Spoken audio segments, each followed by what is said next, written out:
कुटुरिया अतुरिन संताड़ को जहां दो तीना गान बाबेने ठेन खन को कब्जा होचो आकना बाबेने ठेन को कब्जा होचो आकना जहां दो और ओना कब्जा दो नित खन दो बांगे 42 सेरमा हुईना को कब्जा होचो आकना केवल कुटुरिया अतुरिन संताड़ एकला दो बांगे तीना गान लड़का को और ओना सुपुर टोला करिन हो को कब्जा होचो आकना जहां दो मिट सरस्वती बंगा अड़ी जाक जक सही को मनाया जहां सरस्वती बंगा और ओने बाड़ायो कना तो सरस्वती बंगा रे मालिक दो उनको बाबणे को तहन कना और वारकोर लेकाते नुकु को तहन कना अबो आदिवासी को कई को यात्रा हचुआ कना नोआ रे पूरा एकदम को माताल कना कुटुरिया अतुरिन संताड़ को बा आदिवासी को जोहार दिन रमेश और आपे पेंजले हो संताड़ी न्यूज और तेहन ओना टॉपिक चेतान रेगे अबो सला गपाल माराव लगित मेना का दिया जहां दो धन चित्री अतुरिन माजी बाबा जगदीश मुर्मू गमके तिन गमके जोहार गे और सगुन दाराम अड़ी अड़ी जोहार सानाम मिर्थिका रिन अदीम जाति खेरवाल हपन नापाय गेबोन ताहेन मा ओना सावते हो संताली न्यूज ओना हो होड़ बखरा अड़ी नापाय खबर सेटरा बन मा अलिन जगदीश मुर्मू माजी बाबा पाटा सेट खने और अच्छा गमके एतहब कुपली अबिन ठेलिन दहोया नो जे आपे अतु सुर जहां कुटुरिया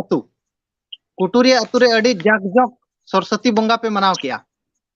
और ओना सरस्वती बंगा रे नो डीजे एने नेल ᱧᱟᱢᱮᱱᱟ जहां तो माइक रे को अलाउंस या डीजे एने हुयु मा मेनते सरस्वती भसाणी रे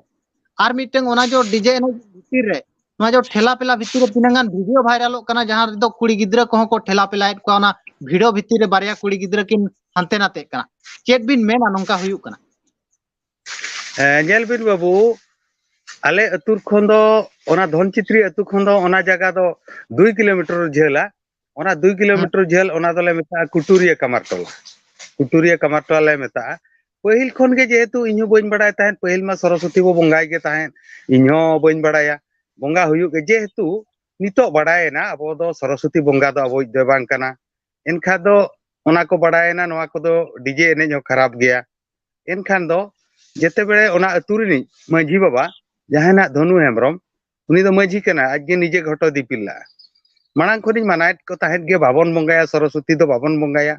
जेहेतु इने हिलो अलिंग कवरेज लिंग चलाव लेन ताहेन मेने हापे चेत को चिकाया उनको को बड़ाय किदिया डायरेक्ट उनी मांझी बाबा उनी जहाना कमारटला नि मांझी बाबा ओना कमिटी ओड़ा तेको और खड़ किदिया चेन होय अरे चेत गालमराव चे मेना गालमराव को इदिन कना कमिटी ओड़ा रे और खड़ किदिया को इन गिद्रा मिटांगे ताहे कना ओना स्टैंड को हिसाब चो कादे ताहेन उनी दो टटका को लिंबुट किदिया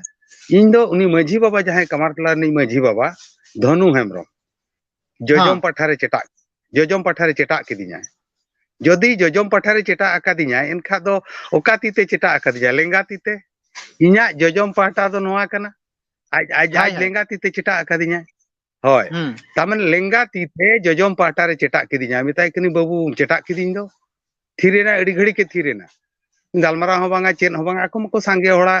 अब मा मीडिया मा जहां रे एकला के टूर पुसिल काम चलाव को एकदम डायरेक्ट चेटा तापरे चेटा किदिन चेन हो बन मेनला चेटा किदिया को ठीक गया मिताओ कने चेटा किदिया पे किछि घड़ी परे उनी धनु हेमरम हेजना मितेन कना गमके अडिन भूल का काटा रे साब एनाय जोहार के आय इकड़ू मिनाय मिताय कनी चेटा हुई किदिया इंदिन मानायत पे अबवा दो नोआ को दो बांग कना नोआ मांग खनि जदी को कमी करा दिकु को कमी चनो आम दो मंझी हराम कते नोआ को चेदा आम कमी कान ताहेन ओना इन ओना कथा चाइन मता दिया आर मा चेटा किदिन थाय मेनते हां हां अच्छा ओने नो जे 42 नोंका को मेनिया 42 शर्मा हुईना और तीना गान बने कथा मेना को ओना टोला रे तो उनको कब्जा रे नुकु को ताहेन हाँ उनको कब्जा रे तीना गान कॉन्ट्रैक्टर गोष्ठी मेना को तीना गान सरपंच गोष्ठी तापरे बासंती हेमरम मंत्री ना मंत्री जहां बासंती हेमरम उनी हो टाका पैसा एमकात को जे मा नोंका बंगाय पे मंत्री बासंती हेमरम उनी टाका पैसा तापरे उनको साहस तेगे अब मीडिया वाला दो दाल दो ओंडे दो बखत दो बांगा इन सुमुंग दो बांगा सुब्रत चलावा इना तायम ओंडे को अब अदीम न्यूज बसंत चला उनकिन को ढाका ढुकु केत किना ता माने मंत्री को साहस नुना नोंका को पे मीडिया वाला दो नोडे खन चेत हो अब ठेट खन आलो को इदी दाया एकाल गे और मिटन कथा नोलिन कुली बिना दो चेत ओंडे दो उनको जो माने जहां होड़ मेना आकात को उनको बाको बुझाव दाड़िया कना से बड़ाई कते गे नो पैसा टाका नामो कना इदी कते नो दो को छुटो कना नेल बिन नोआ हुयु कना मंत्री को राजनेता को मिटा सिस्टम इन ताबन पेंडल रे भाषणा पैसा नेमो 10,000 टाका और हनी मेना इन ताबो पेंडल रे कटी भाषण जोइन पे इन 10,000 रे नेमो पैसा एम काते हनको को भाषणा नुकु को मूल्य काट को कथा तो नोनवा कना आको दो बाको बुझो या सांताला कना चे नोवा ओकोया कना दिकुआ कना को बाबड़े को असुलो कना 8 दिन जेहेतु ओंडे को डीजे आको 8 दिन को एने चेत को ओना हो अणगात रे डीजे हो बांगा पूरा राती 10टा 11टा बेड़ा को डीजे अचो को इन ओना को गिन मनाएत को ताहेन जेहेतु इन चेतान रे को अब अड़ीसा टोला रे को कुलीन काता नौका हुईना चेत बो गालमारावा आले टोला रेन को मेता को टोटल चेन बाबन गालमारावा नोआ बखरा दो बाबन गालमारावा मेताव कना नोआ इन को ओंडे माना चलावा कना इनको दाल किदिया मैंने चेन गालमाराव को मिलला कोड़ा को मेना मेला तपेले बोंदा हंगामा हुई लेना चलावना को मना केत को मेता को बांग आबो ताहेनो बुझेवा को आको तिस को बुझेवा इनेल को बुझेवा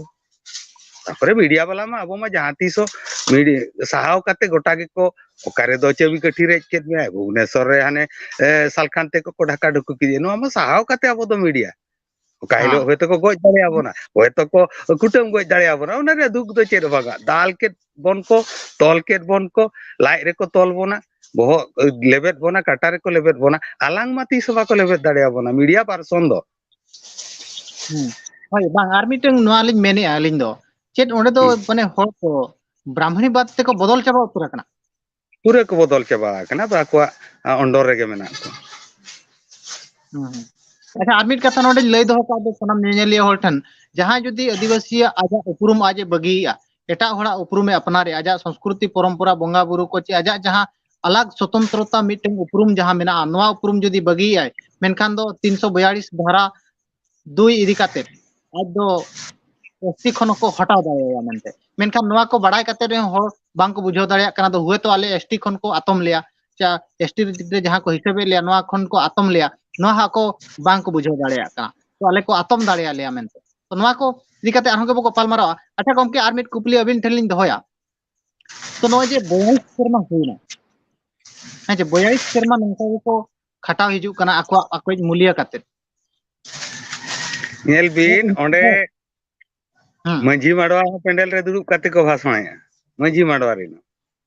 आसेकारीन हो पेंडल रे दुरुप काते नेवता इदी काते को भाषणया पीड़ पारगना हो को भाषणया पेंडल रे दुरुप काते और ओडे को ओना को दुख कथा चेत बिन मेना जतो हरगे जेतकी ब्रांच करे मेना को को आले हो तो सरत रे मंजी पारगना महल मेना गया उदुला रे हो मेना गया आसेका हो मेना गया विरोध के बाको विरोध कर मि दिन हो जदि आले ले विरोध या मीडिया वाला को ले विरोध या आले आले नोनका अपनार चितारे में हंगामा आर चेरे मेना उनको के तब मारांग मारांग संगठन होय एनखान दो ओंडे जहां संगठन मेना को उनको के जदि नोआ को चाहाया दोनों सरस्वती बंगा हुयु नुका जाक जक सही हुमा पैसा नेता मंत्री को एमोमा और अब ओंडे सेन काते वो भाषण जदि उनको को चाहाया एनखान अपनार बिन मेनखान अपनार को दाबन बिन गया नोआ मा नेलो कान कथा कान गया नेलो कान गया नोआ मा नेलो कान गया अब को दाल बोन गया आरो को दाल बोन गया अब मनाय पिछि अब दो निरपेक्ष मीडिया आको मना पूरा मंत्री सला सपाप्ति रका बंगा हो चेत आले आले सुरे टेका बनुआ से सुरे मंजी महल बनुआ से मंजी माडवा बनुआ से पीड़ पार गना बनु को जतो मेना को जतो हर के जेतु पेंडल को भाषण चवा कना उन हर को जावरा कना ओनारे चांस को एमाबन कना सपोर्ट ते बाध्य कना एनखान दो मेन गानो ओंडे नि जहां मेना काट को तिने गान बाबणे होड़ा कब्जा रे पूरे हर को हाले डाले चाबा उतर कना ako कब्जा रे मेना हां बाबणे दिकू उनको कब्जा रे मेना को हैं और अनकु दो ने उनका को दिखावा काट को उनको अबरिन हर को दो अच्छा मुचेत कुपली लिन दोया नो सरस्वती बंगा इदी काते चेत बिन मेना दो सरस्वती बंगा अबवा कना चेल का नो दो चेत बिन मेना नो इदी काते नेल बिन बाबू रमेश बेटा दमयंती बेसरा बिन आंजम का दिया हां बिटा अडी में कुड़ी कनाय अब अवार्ड को नाम का आदो दमयंती बेसरा दो सर्टिफिकेट होता मेना बड़ाई और दमयंती बेसरा साला साक्षात्कार हुई दी किंतु सरस्वती बंगा सर्टिफिकेट में बन नेलका उनी बो बंगा नरका साथे को बनाव किदिया पिछले को खिले दिया उनी बो बंगा कना नोआ खन भूल दो आर चेन मेना किंतु सरस्वती सर्टिफिकेट तिने ओलाका ना बन बड़ाया किंतु दमयंती बेसरा दुई बंगा आया जहां तीस बंगा तला में उनी दो मिटांग सिकिते एमाबन कना सर्टिफिकेट ताबेना सरस्वती बंगा दो ओका लेका चेद लगिर इन बंगाया नाड़का बुसु बेधाव किया को बाजको माबर ते को तोल किया बाजको माबर तोल का नाड़का आसा को तपागा दिया तापा काते को धुड़ा दुपा दिया और बसिंग परे दो को चपात गिड़ी का दिया नोआ दो आदो ओका लेकान कमी कना कटी जहां गे सिकित हड़ उइहर दरकार कोयले बंगाय कना ये कतिन मेना जहां गे सांताल जहां गे पे भूल का नितो दो सरस्वती बंगा दुर्गा बंगा गणेश बंगा चिली बंगा हाँ सांताल दो बांगा आबो दो जहां गे आबोरेन सेदाय हापड़ाम को ओका लेका अरी चली मेना अतु दिसम रे उनको गे आबोरेन दो बंगा सांताल को दो नोआ रे दो अलिन पाटा को नेहर मंजी बाबा पाटा को नेहर सांताल को दो सुरु दो बांग दरकार विश्वकर्मा नेल में अब विश्वकर्मा बंगा को बगी किया तीन गान टोला रे जतो को बगी किया डीजे एने को बगी किया बुझले तुमदा टमाक को व्यवहारिया आ नोआ खन बो हेड़े अचो खान को